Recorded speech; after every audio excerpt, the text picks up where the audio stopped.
sekilas saja ya kita ulas kenapa kita harus sekolah. Karena kita ingin berubah perilakunya, karena kita ingin bertambah ilmu pengetahuannya, dan karena kita ingin mengembangkan relasi, yaitu belajar untuk berinteraksi. Karena setiap manusia ini membutuhkan interaksi untuk membangun kehidupan. Kemudian untuk tujuan belajar kita hari ini adalah memahami situasi pendidikan yang memfasilitasi kebutuhan murid agar dapat mengembangkan kompetensinya secara maksimal. Jadi di sini untuk pembelajaran di persekolahan lebih ditekankan kepada situasi pendidikannya untuk mendukung murid agar mampu mengembangkan kompetensinya secara maksimal. Kemudian caranya bagaimana untuk menciptakan lingkungan yang mendukung itu? Caranya dengan membangun budaya positif, baik itu dari gurunya, dari penjaga sekolahnya, dari siswanya, dan dari orang tuanya. Nah, budaya positif di sini menekankan pada nilai dan kebiasaan sekolah yang berpihak pada murid agar mereka dapat berkembang menjadi pribadi yang kritis, berpengalaman, dan bertanggung jawab sesuai dengan profil pelajar Pancasila. Jadi nilai-nilai yang kita yakini untuk sekarang ini dikerucutkan kepada profil pelajar Pancasila. Kemudian untuk pembelajaran kita hari ini, kita akan mengenal mengenai konsep budaya positif, dimulai dari teori kontrol dan motivasi perilaku manusia, kemudian ada disiplin dan nilai-nilai kebajikan, kemudian kita juga akan mengetahui hukuman, penghargaan, dan restitusi untuk menyelesaikan sebuah masalah. Dan selanjutnya kita akan mengetahui kebutuhan dasar manusia, akan membuat keyakinan kelas, akan mengetahui 5 posisi kontrol, dan akan menerapkan atau menganalisis segitiga restitusi dalam kasus-kasus. Yang pertama, teori kontrol. Silakan berpasangan.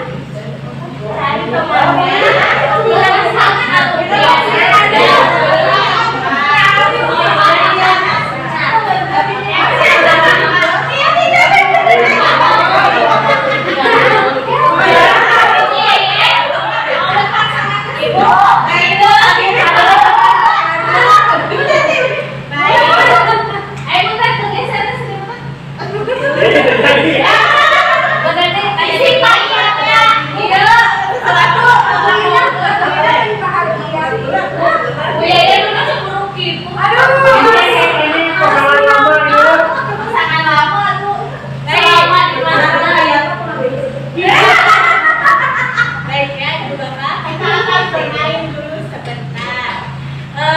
Silahkan ditentukan mana yang akan jadi guru A dan mana yang akan jadi guru B.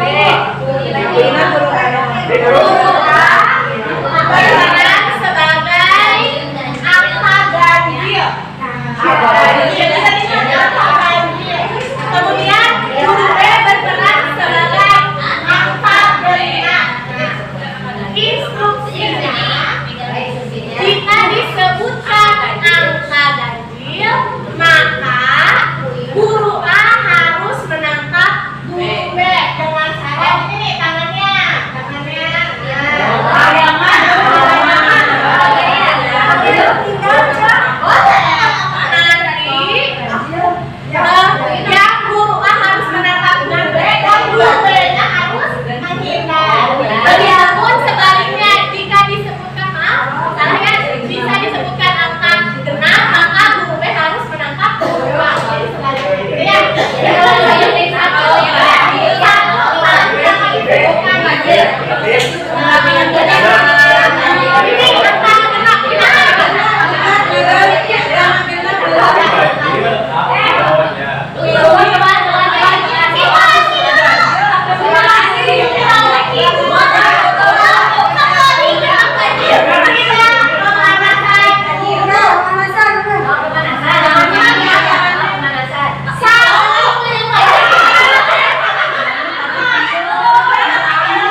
Hebat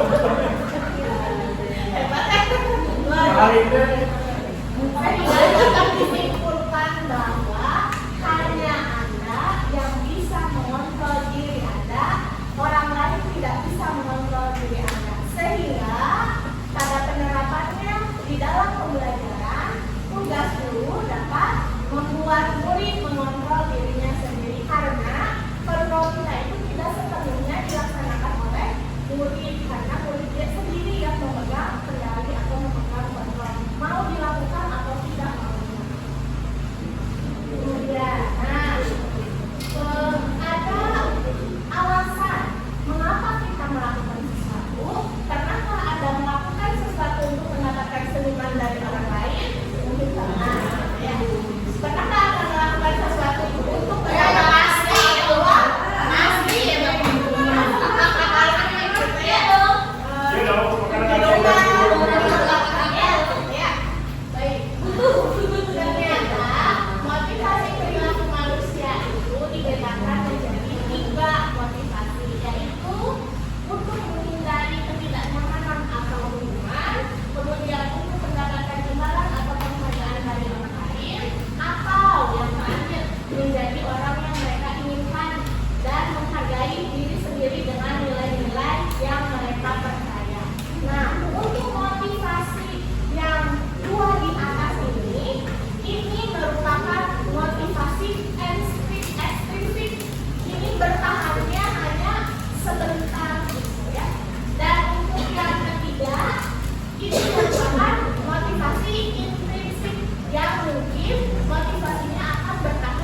tempat tinggal, dan yang lainnya. Nah, kemudian yang selanjutnya ada kebutuhan rasa kasih sayang dan rasa diterima. Jadi nanti kalau misalkan ada siswa yang mencari perhatian, ternyata dia butuh rasa kasih sayang dan rasa diterima. Mungkin saja dia tidak menemukannya di lingkungan keluarga atau tidak menemukannya di lingkungan pertemanannya, jadi dia membawanya ke sekolah. Nah, kemudian ada penguasaan terhadap sesuatu. Ini merupakan suatu kebutuhan, karena bila siswa tidak menguasai sesuatu pasti ada aja yang dilakukannya, gitu ya, selain pembelajaran yang dilakukan di kelas. Nah, kemudian siswa juga, kita juga butuh kesenangan, dan selanjutnya adalah butuh juga kebebasan. Nah, di sini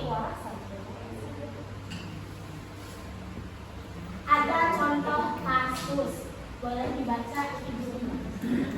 Bagian baca.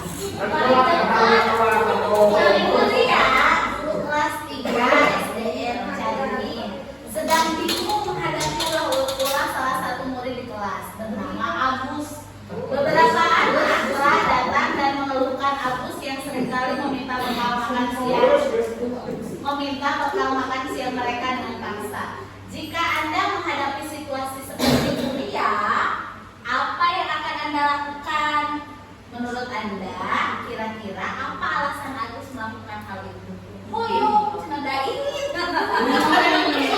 Baik, kita diskusi. Jika kita menjadi ibu dia, kira-kira apa yang akan dilakukan ibu dia untuk mengatasi hal ini? Ditanya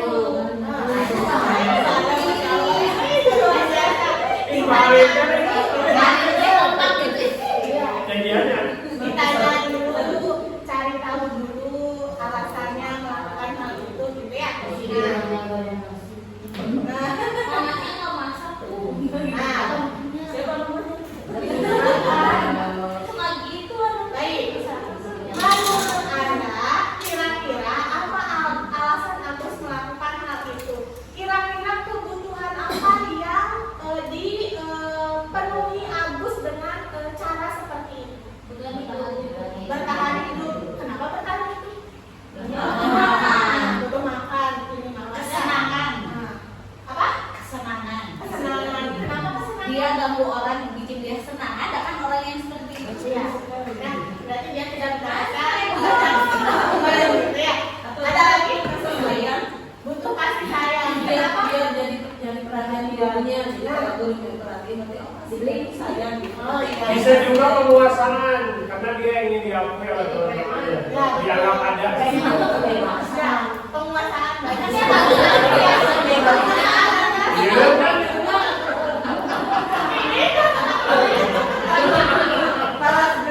Baik, ada lagi kebebasan mungkin? Dari dasar apa? Bebas untuk memaksa sifatnya bisa menjadi karakter. Tapi sebetulnya karakter itu bisa kita bentuk dengan situasi dan lingkungan yang mendukung agar karakter itu berubah. Tapi memang membutuhkan waktu yang sangat lama. Artinya kita harus tahu kebutuhan apa yang dibutuhkan oleh murid sehingga kita bisa menganalisis dan mencari solusi apa yang harus dilakukan untuk mengatasi hal tersebut. Nah, mari kita lihat jawabannya. Dalam konteks penerapan disiplin positif ini, Buria sebaiknya mencari tahu betul tadi ya kata Ibu Ningrum dan Ibu Tini mencari tahu dulu alasan harus melakukan tindakan tersebut. Kemudian alasannya kebutuhan mana yang berusaha dipenuhi oleh Agus. Satu, bertahan hidup, betul tadi Agus lapar, orang tuanya tidak membawakannya makan. Kemudian ada lagi butuh cinta dan kasih sayang. Teman Agus jadi memperhatikan Agus atau gurunya jadi memperhatikan Agus, gitu ya. Lanjut, dia membutuhkan perawatan, penguatan, Untuk menanyakan ya. Aduh. dia sedang memenuhi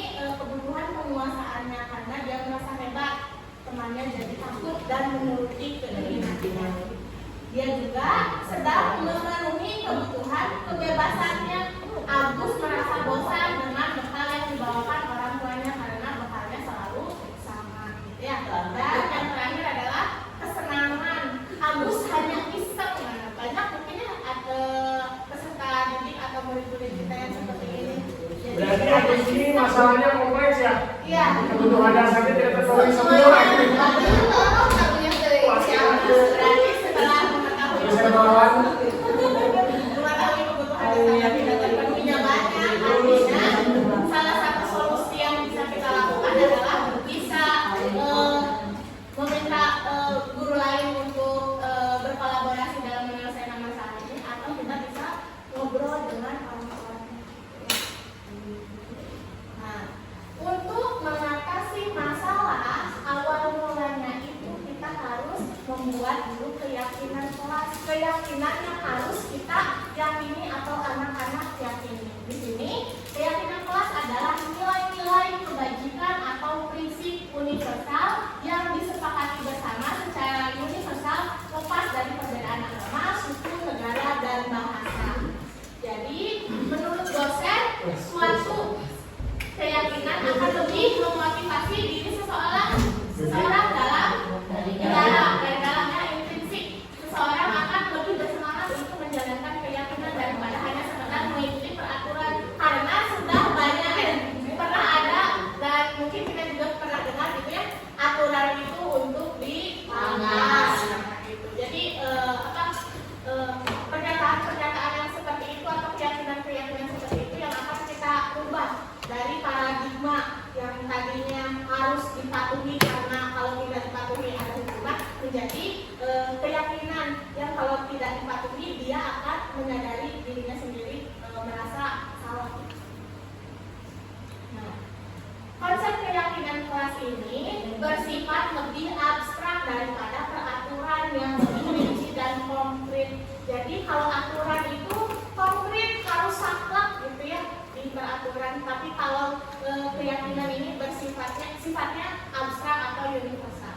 Kemudian keyakinan kelas ini berupa pernyataan yang universal, tidak membedakan antara agama, suku, dan yang lain-lain. Selanjutnya, pernyataan keyakinan kelas dibuat dalam bentuk positif, tidak boleh, jangan ada kata tidak atau dilarang. Kemudian keyakinan kelas hendaknya tidak terlalu banyak sehingga mudah untuk diingat dan dipahami. Lanjut, keyakinan kelas sebaiknya sesuatu yang dapat diterapkan di lingkungan tersebut. Jadi jangan sampai keyakinannya dibuat tapi tidak memungkinkan untuk diterapkan di satu lingkungan. Selanjutnya, semua warga kelas ikut berkontribusi dalam pembuatan keyakinan kelas lewat kegiatan curah pendapat atau diskusi kelas. Jadi ada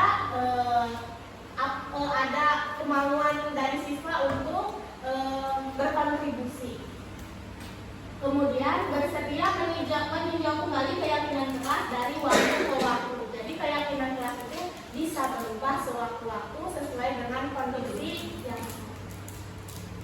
Nah, baik. Di sini ada peraturan kembalikan barang ke tempatnya. Kira-kira nilai kebajikan yang ditujunya apa? Rapi,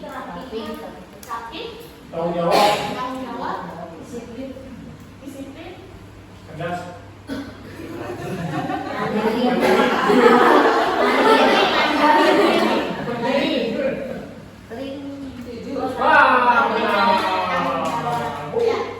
Dilarang mengganggu orang lain. Nilai kebajikan yang ditujunya kira-kira apa ya? Saling menghargai, menghormati. Menghormati. Ya, betul.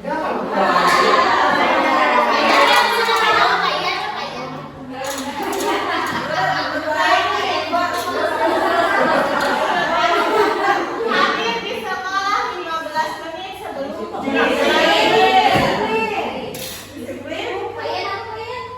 Mari kita lihat.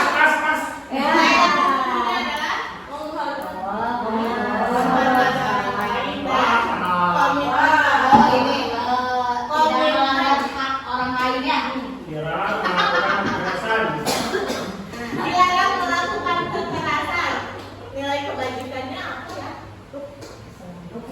Kemanusiaan. Kemanusiaan.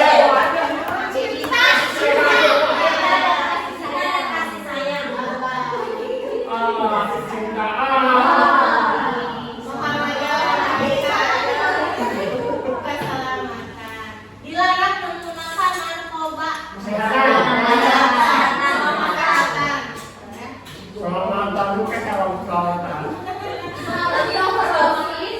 Bergantian atau menunggu giliran. Andre. Disiplin bisa, tapi nilai kebalikan yang diambilnya. Andre.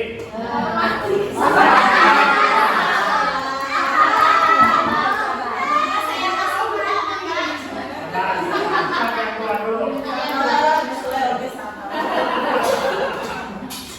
Selanjutnya dilarang merokok.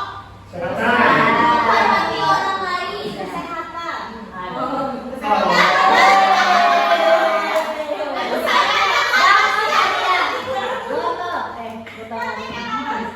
Nah, ini untuk menggunakan masker.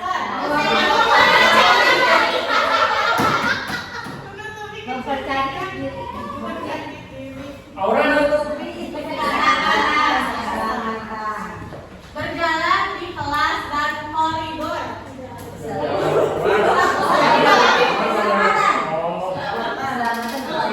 Tertib berarti keselamatan. Baik, di sini dari peraturan yang sudah dibuat, kita merumuskan nilai-nilai kebajikan yang dibuat. Untuk membuat keyakinan, ketika sudah seperti ini, harus seperti apa? Nah, membuat keyakinan kelas. Jadi membuatnya dalam kalimat atau dalam bentuk positif. Peraturannya kembalikan barang ke tempatnya, nilai kebajikannya tanggung jawab. Berarti keyakinan kelasnya bertanggung jawab atas barang. Barang sendiri atau barang? Kemudian dilarang mengganggu orang lain, nilai kebajikannya menghormati orang lain dan diri sendiri. Nanti keyakinan kelasnya menghormati dan menghargai. menghormati orang lain. Sekarang hadir di sekolah 15 menit sebelum pembelajaran dimulai. Keyakinan kelasnya mungkin ke Datang tepat waktu. betul. Dalam tepat waktu tapi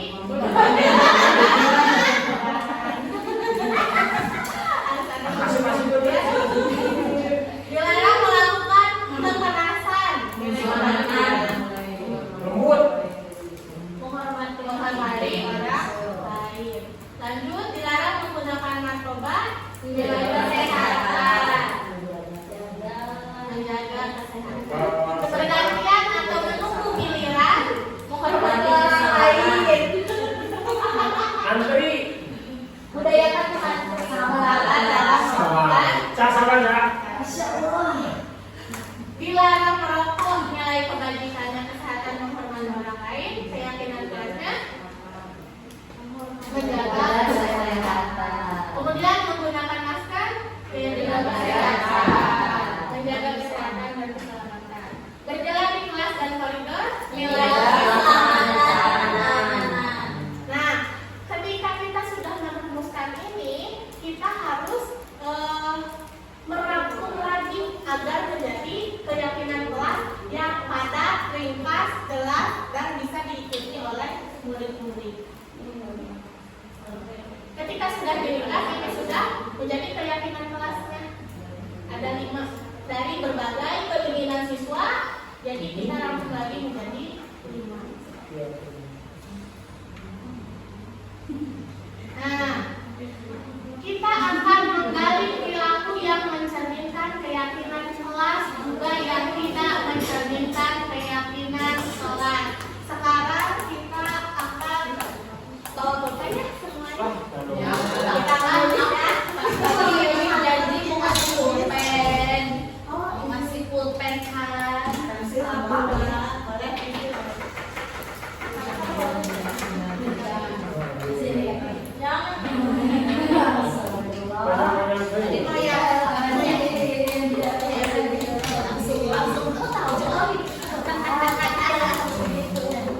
Boleh.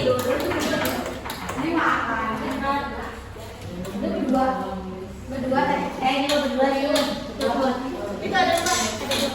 Berdua yang kedua aja warna ini. Yuk. Nah,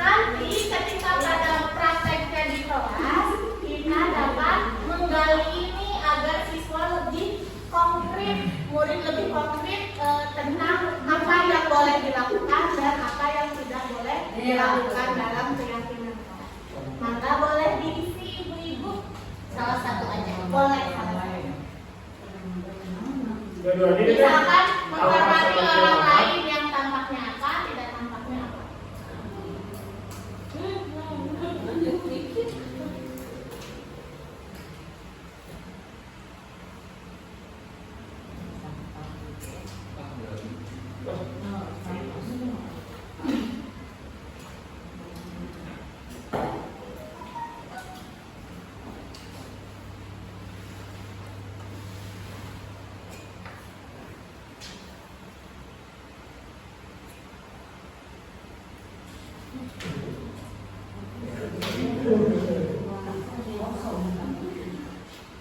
asik kan dunia mereka.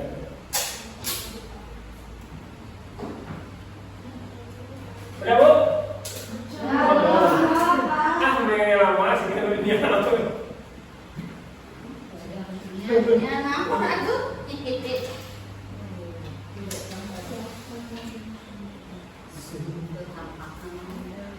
Tidak tampak Haus. ada makhluk lain. Lain juga.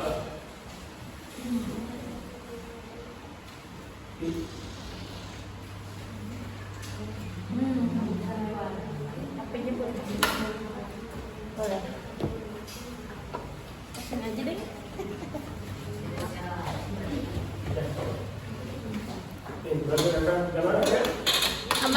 Aman. Ada 3 semuanya. Nggak cukup udah habis. Karena tulisannya kecilin. Aman.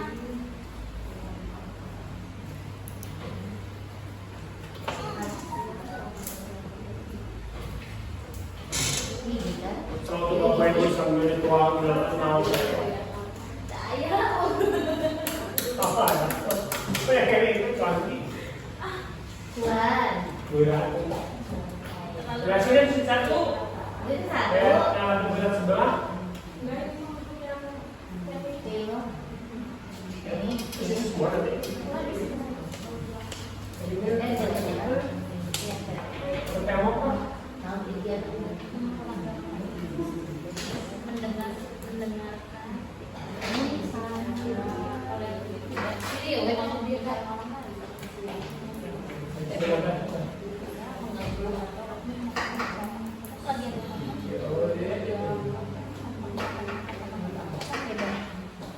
Cerita kalau begitu kan minta izin dulu mah ya kita minta tidak apa.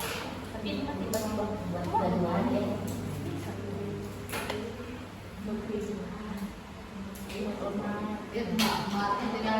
Serius sekali. Babak ini serius nih. S2 ini. Apa ya? Yang kami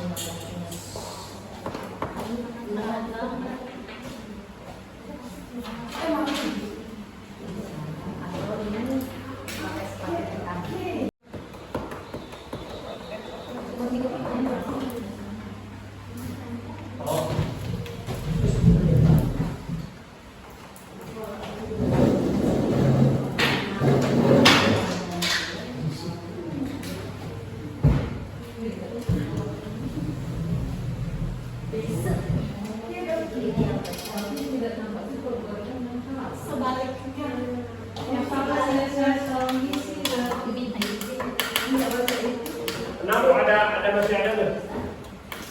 Kurang banyak kurang ini apa?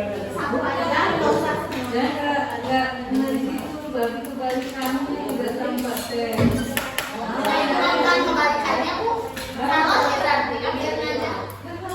Kira itu biar nanti langsung. Seadanya aja Bu.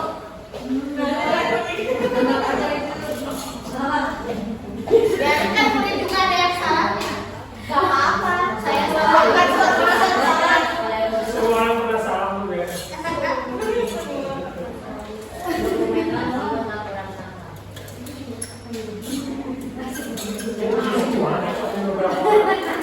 Semua.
tapi yang tahunya Ibu punya saya dari awal jawabannya salah tadi sebelum. Oh, apa Jadi ini? saya nggak mau. Apa Ibu? Nggak usah merasa saya juga salah.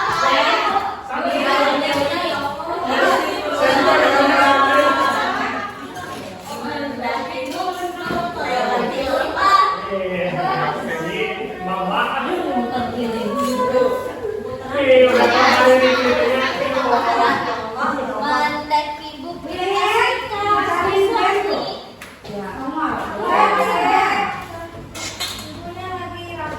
Iya, kemarin lagi dong.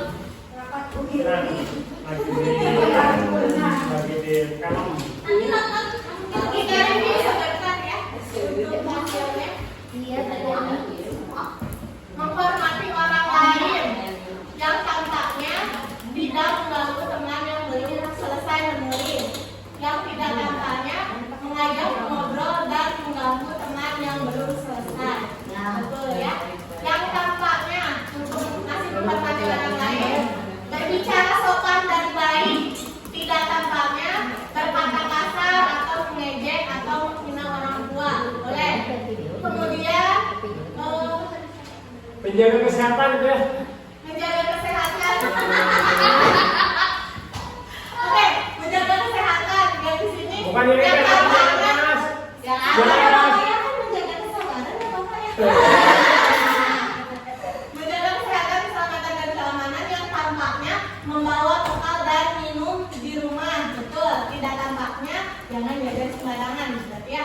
Kemudian masih menjaga kesehatan dan keselamatan keamanan yang tampaknya membersihkan kelas, merapikan barang di kelas, bersikap acuh pada bersikap acuh yang tidak tampaknya bersikap acuh padahal kelas kotor. Kemudian yang menghormati orang lain tampaknya berdiskusi mengerjakan soal, tidak tampaknya tidak peduli dengan pendapat orang lain. Jangan jangan misalnya. Berkomitmen pada tugas. Itu parah ya kan itu. Sampai yang tampaknya mengerjakan tugas dengan baik dan tepat waktu, tidak tampaknya pengerjaan tugas tidak selesai. Keyakinan kelasnya menghormati orang lain, masih menyimak penjelasan guru dengan baik, tidak tampaknya mengobrol saat guru sedang menjelaskan. Masih menghormati orang lain, menghargai orang lain yang sedang berbicara, tidak tampaknya mengganggu teman saat belajar di kelas, membuat keadaan gaduh di kelas. Kemudian ada yang bertanggung jawab atas barang yang tampaknya mengembalikan barang yang dipinjam dari teman. Tidak tampaknya tidak mengembalikan atau membiarkan barang yang dipinjam. Kemudian menghormati orang lain yang tampaknya mengganggu teman yang sedang mengerjakan tugas. Kebaliknya, yang tidak tampaknya mengganggu teman yang sedang mengerjakan tugas.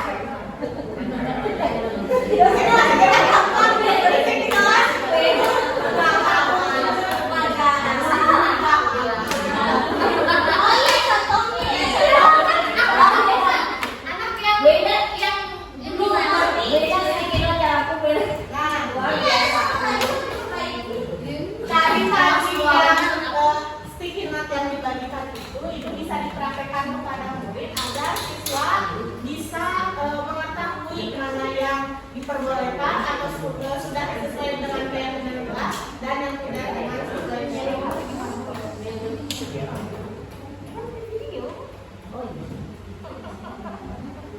Nah, sekarang kita akan berkelompok ya Ibu Bapak. Berkelompoknya ini ada 3 orang.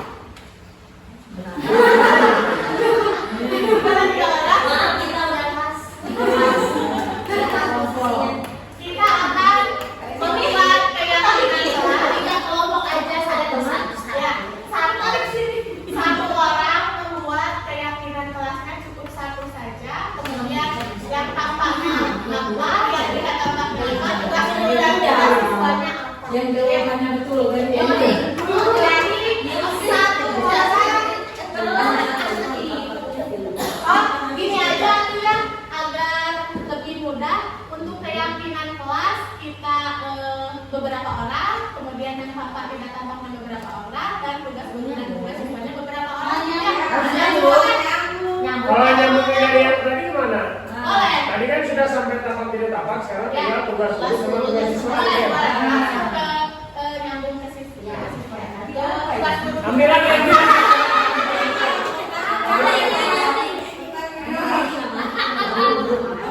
Kita ada siswa yang seperti ini.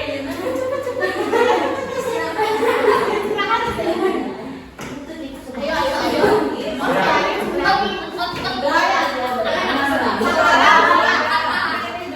Dan tinggal tugas guru, tugas siswa ya? Ya, ya. Ini salah satu aja deh. So, ambil lagi semuanya, ambil lagi.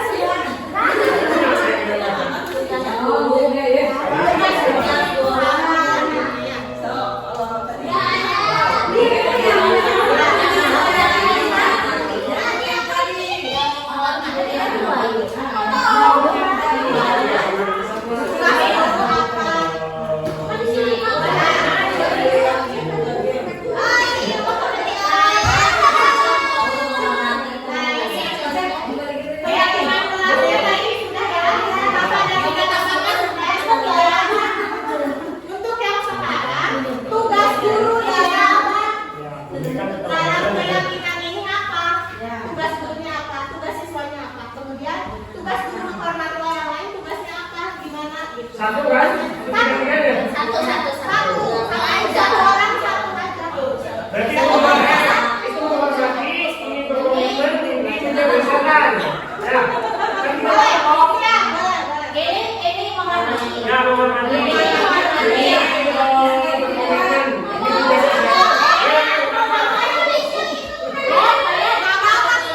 Berarti pindah ke luar ya? Sana kamu kerja dari aku di luar. Harus menghormati.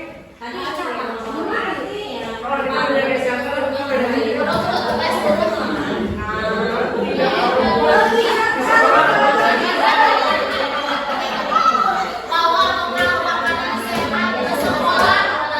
bawa bisik dulu.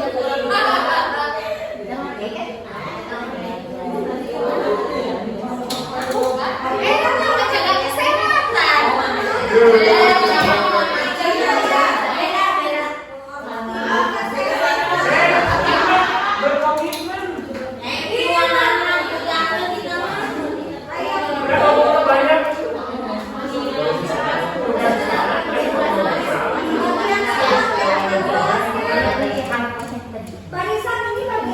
Bagian berkomitmen, bagian berkomitmen. Berkomitmen. Odi,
hilang ngomong itu mah lama tuh.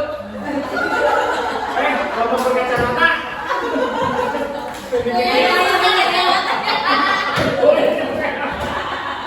Apa sih? Ibu yang berkacamata. Lampu ketingkar ya. Sang pemikir. Kayak kamu tahu. Nah, kemudian tinggal mau SMP lagi. Memikir keras.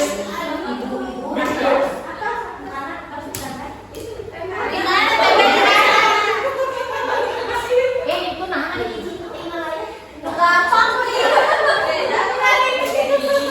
Tidak sesuai dengan Ibu udah mau ngaruh sama mana?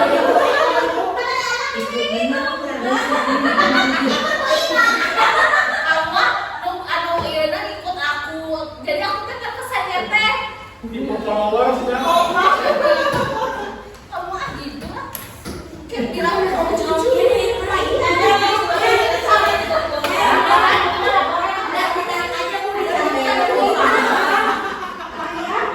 masih muda udah punya cucu.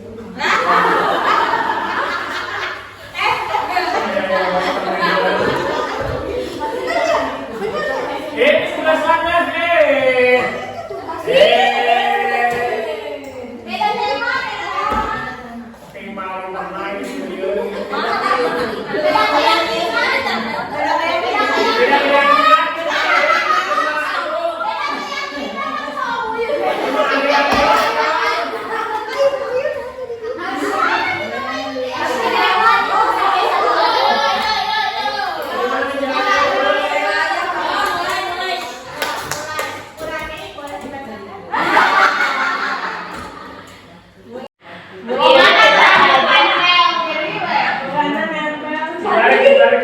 Tapi jangan diketawain.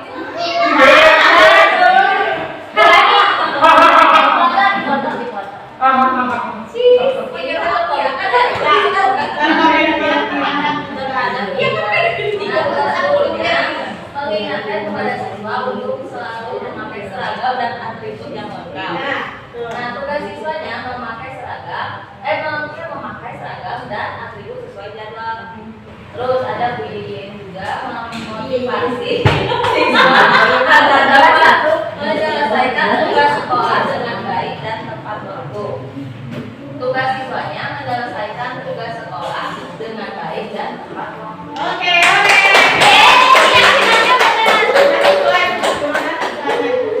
Sekarang di kelompok yang masih bisa.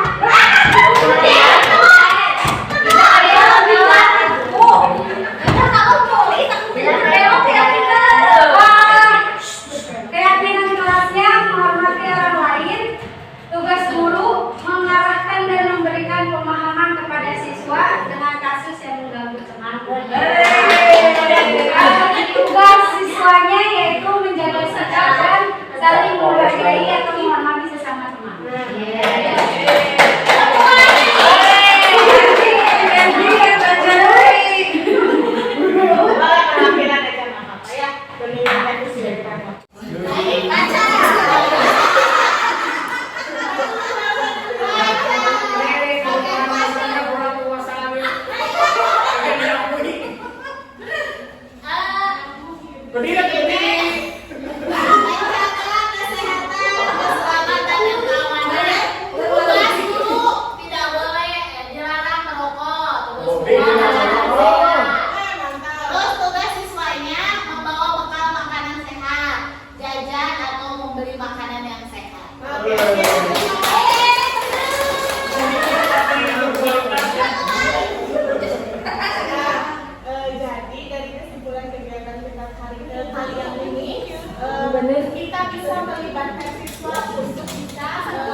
ada posisi pembuat rasa bersalah.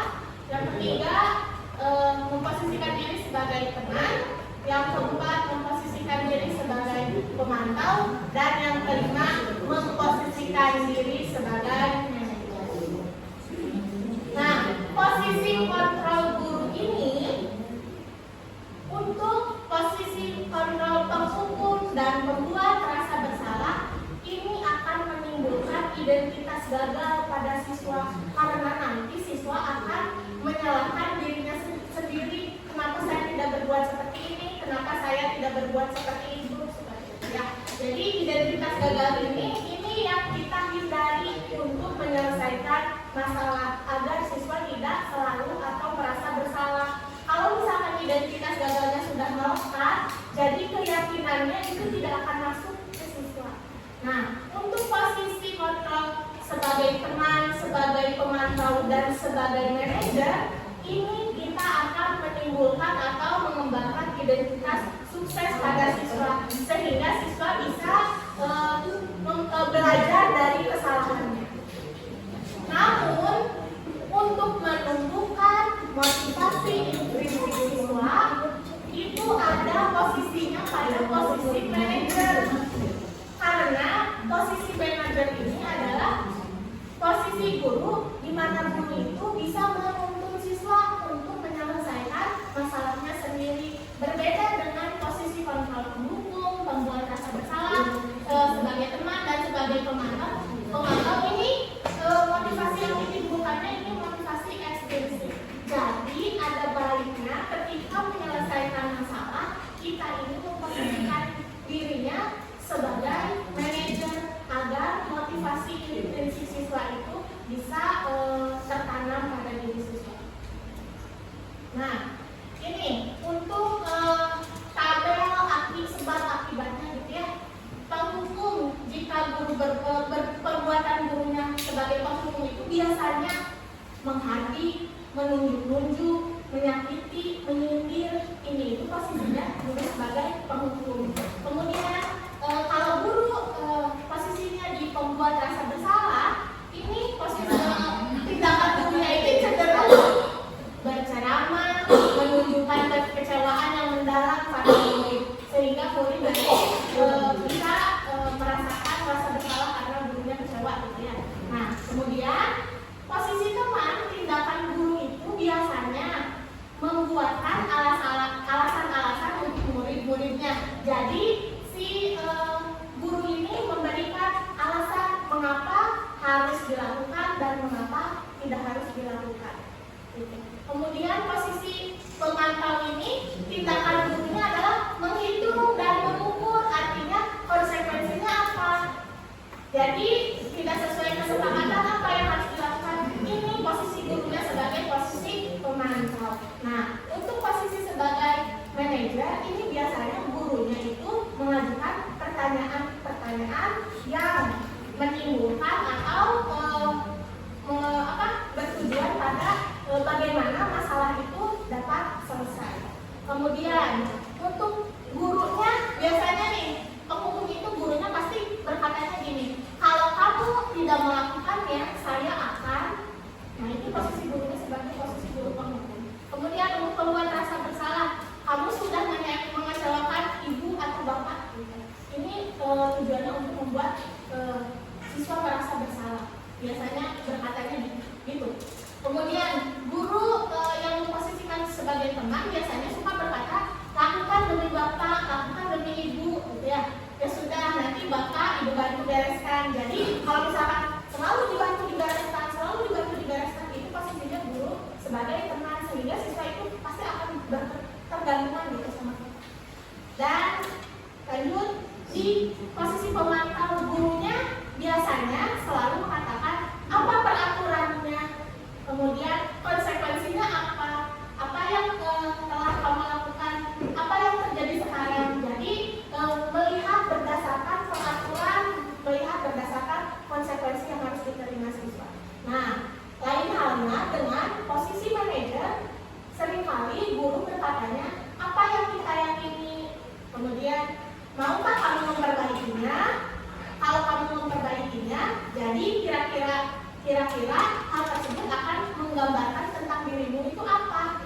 bisa sabar, bisa kuat gotong royongnya, kolaborasinya dan yang lain. Biasanya posisi manajer ini menghubungkannya dengan keyakinan kelas, dengan catatan tidak menghardik. Jadi kalau menghardik itu posisi muridnya itu pasti ada yang dendam gitu. Kalau untuk posisi pemukul. Nah, hasilnya kalau posisi guru itu ada di penghukum, hasil ke muridnya gimana? Muridnya akan memberontak, muridnya akan dendam, muridnya akan menyalahkan orang lain karena dirinya tidak mau disalahkan. Kemudian ketika kita ada di posisi pembuat merasa bersalah, si muridnya gimana? Pasti menyembunyikan sesuatu yang dia telah perbuat atau kesalahannya dia. Kemudian menyangkal atau berbohong muridnya. Kalau kita memposisikan diri sebagai posisi pembuat merasa bersalah. Kemudian hasil yang ke siswanya, kalau kita memposisikan diri sebagai teman, ini akan ketergantungan. Dan kalau kita memposisikan diri sebagai pemantau, siswa itu akan menyesuaikan. Kalau diawasi, ada ibu, jadi bawa mau miskin misalkan.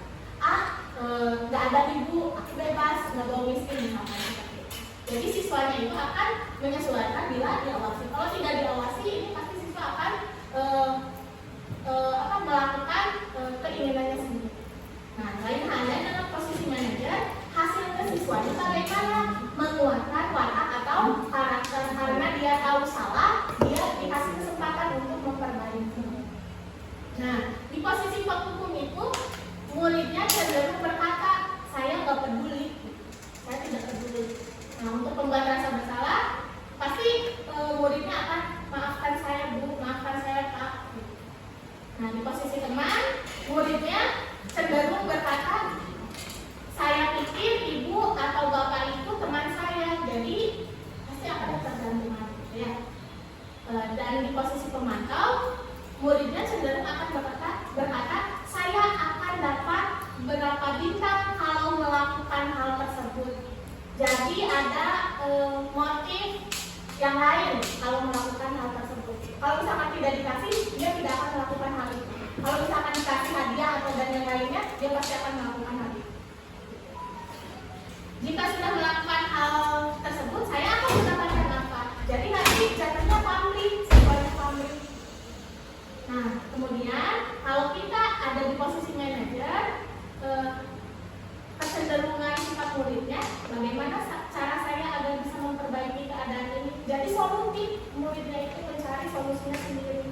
Saya akan memperbaiki masalah ini dengan, jadi siswanya lebih cenderung ke gimana cara saya untuk memperbaiki kesalahan saya.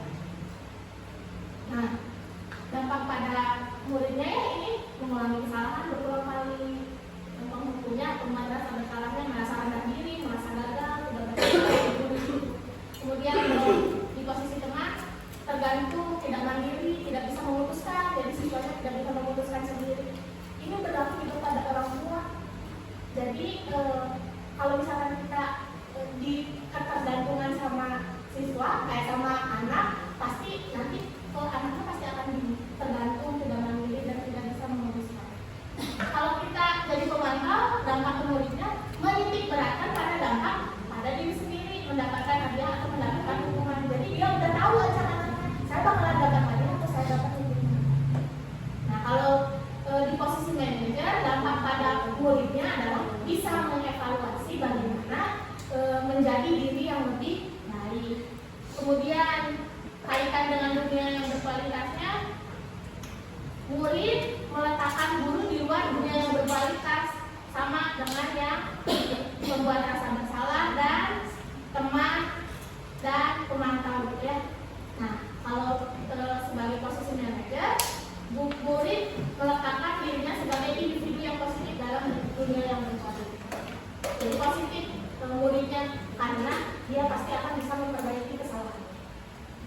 Nah, di sini ada 5 posisi kontrol, ada beberapa pernyataan. Kira-kira yang mengatakannya siapa? Untuk saya kecewa sekali dengan kamu. Guru, betul. Tapi posisinya sebagai apa?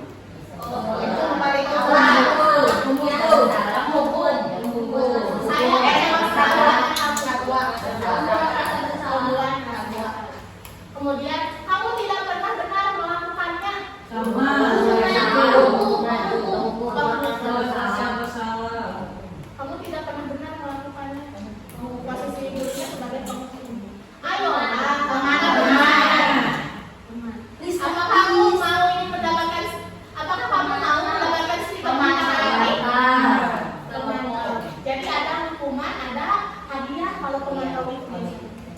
Kemudian bagaimana kamu bisa menyelesaikan masalah ini? Ini posisi kontrol plus pada. Nah, di sini ada kasus lagi. Sabrina hari itu bangun terlambat dan terburu-buru sampai sekolah. Dia pun akhirnya sampai di gerbang sekolah, tapi baru menyadari kalau tidak menggunakan sepatu hitam seperti tertera di peraturan sekolah. Di depan pintu kelas, Bapak Lukman memperhatikan sepatu Sabrina yang berwarna coklat. Sabrina berusaha menjelaskan bahwa ia terburu-buru dan salah mengenakan sepatu. Pak Lukman menanyakan Sabrina, apa peraturan sekolah tentang seragam warna sepatu? Sabrina menjawab, sudah mengetahui sepatu harus berwarna hitam, namun terburu-buru dan salah mengenakan sepatu. Selain tidak mungkin kembali pulang karena rumahnya jauh sekali, Pak Lukman tetap bersikeras pada peraturan yang berlaku dan mengatakan, ya sudah, kamu sudah melanggar peraturan sekolah, kamu salah, sudah terlambat, salah pula warna sepatunya. Segera buka sepatu kamu, segera buka sepatumu. Kalau tidak bisa mengenakan sepatu warna sesuai peraturan. Jadi disuruh dibuka sepatunya. Sabrina meminta maaf dan memohon kembali kepada Pak Lukman agar tetap dapat menggunakan sepatunya dan berjanji tidak akan mengulangi kesalahannya. Namun Pak Lukman tidak mau tahu. Kamu telah melanggar peraturan sekolah. Kamu kalau tidak sanggup ambil sepatu di rumah atau diantarkan sepatu ke sekolah, ya sudah, kamu tidak bersepatu saja seharian di sekolah. Sekarang copot sepatumu dan silakan belajar tanpa sepatu seharian. Sabrina pun dengan berat hati mencopot sepatunya dan memberikannya pada Pak Lukman. Seharian dia tidak berani berkeliling sekolah karena malu dan lebih banyak berdiam diri di kelas tanpa alas sepatu. Nah, dalam kasus ini kan harus diselesaikan. Sikap posisi apakah yang diambil oleh Bapak Lukman? Indikatornya di mana? Kalau sudah melanggar peraturan sekolah. Nah, di sini betul ya? Ya sudah, kamu sudah melanggar peraturan sekolah, kamu salah, jadi dijadi. Itu indikatornya.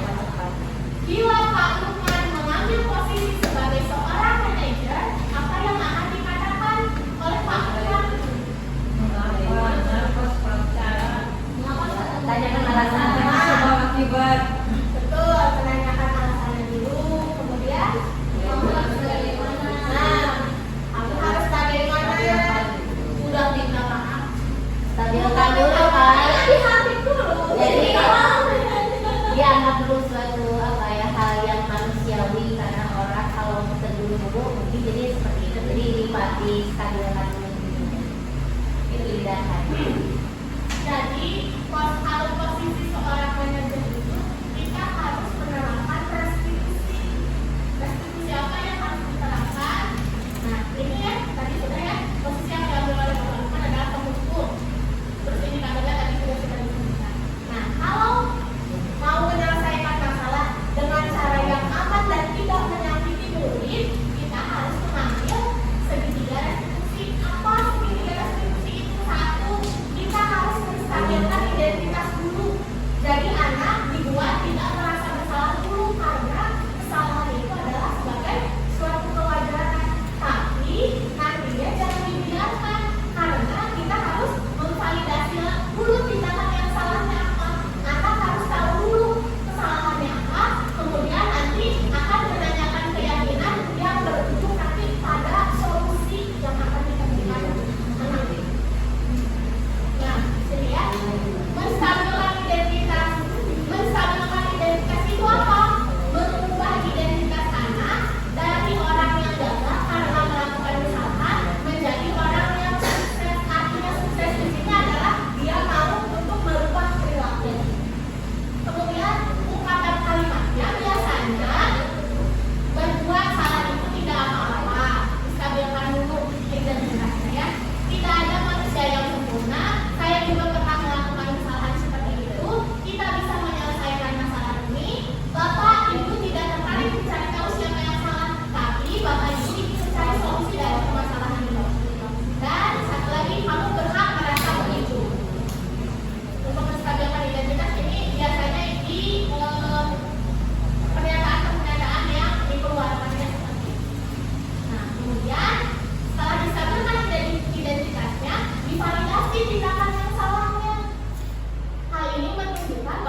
terlibat dalam sebuah pertengkaran adu mulut. Dino pun menjadi emosi dan mengadakan kontak fisik, menarik kemeja Anto dengan kasar sampai 3 kancingnya terlepas. Pada saat itu, guru piket langsung melerai mereka dan membawa mereka ke ruang kepala sekolah. Ibu Suti sebagai kepala sekolah berupaya menenangkan keduanya, terutama Dino. Dino, sepertinya kamu saat ini sedang marah sekali. Mendengar itu, Dino pun mengalir bercerita tentang kekesalan hatinya. Ibu Suti pun melanjutkan bahwa membuat kesalahan adalah hal yang manusiawi dan bahwa mempertahankan diri adalah hal yang penting. Namun, meminta Dino memikirkan cara lain yang mungkin lebih efektif karena saat ini Dino berada di ruang kepala sekolah. Ibu Suti melanjutkan bertanya tentang keyakinan sekolah yang disepakati serta apakah Dino bersedia memperbaiki kesalahan yang telah dilakukan terhadap Anto. Dino pun akhirnya perlahan mengangguk. Kemudian Ibu Suti balik bertanya kepada Anto, hal apa yang bisa dilakukan Dino untuk memperbaiki masalah? Anto menjawab, saya perlu kancing saya diperbaiki, Bu. Ibu saya akan sangat marah kalau melihat kancing baju saya copot tidak begini. Ibu Suti pun kembali bertanya ke Dino, apakah yang akan dia lakukan untuk menggantikan 3 kancing Anto yang terlepas? Dino berpikir sejenak, namun menjawab, wah tidak tahu Bu, saya lem kembali mungkin ya Bu. Ibu Suti berpikir sebentar dan menanggapi, kalau dilem akan mudah terlepas kembali Dino. Bagaimana kalau kamu menjahitkan saja? Bersediakah kamu? Dino tanpa ragu-ragu dan menanggapi, menjahit? Mana saya tahu bagaimana menjahit Bu. Ibu Suti meneruskan, apakah kamu bersedia belajar menjahit? Dino berpikir sejenak, memandang kemeja Anto dan menanggapi, yang mengajari saya siapa Bu? Dengan cepat Ibu Suti menjawab, Pak Irfan, guru tata busana. Dino kembali diam sejenak memandang kemeja Anto yang tanpa kancing. Akhirnya Dino mengangguk, tanda menyetujui, dan sepanjang siang itu Dino belajar menjahit dan memperbaiki kemeja Anto. Terakhir kali terlihat kedua anak laki-laki tersebut, Dino dan Anto, pada jam pulang sekolah, mereka sudah bercengkrama dan bersenda-gurau. Nah, untuk kasus yang ini Ibu Sutinya memposisikan Polioga sebagai apa? Manajer. Sebagai manajer. Mengapa sebagai manajer? Karena ada kestabilan identitas. Di sini ya? Dino, sepertinya kamu saat ini sedang marah sekali. Selanjutnya ada validasi tindakan yang salahnya. Mana nih? Nah, memikirkan cara lain. Nah, bersedia memperbaiki kesalahan yang telah dilakukan terhadap Anto. Ya, yang terakhir ada keyakinan kelas harus seperti apa dan harus bagaimana. Kan Dino pun melihat Anto pasti ya tadi dimarahi sama ibunya. Akhirnya dia belajar menjahit untuk memperbaiki kemeja. Apakah kasus tersebut diselesaikan dengan cara restitusi? Ya.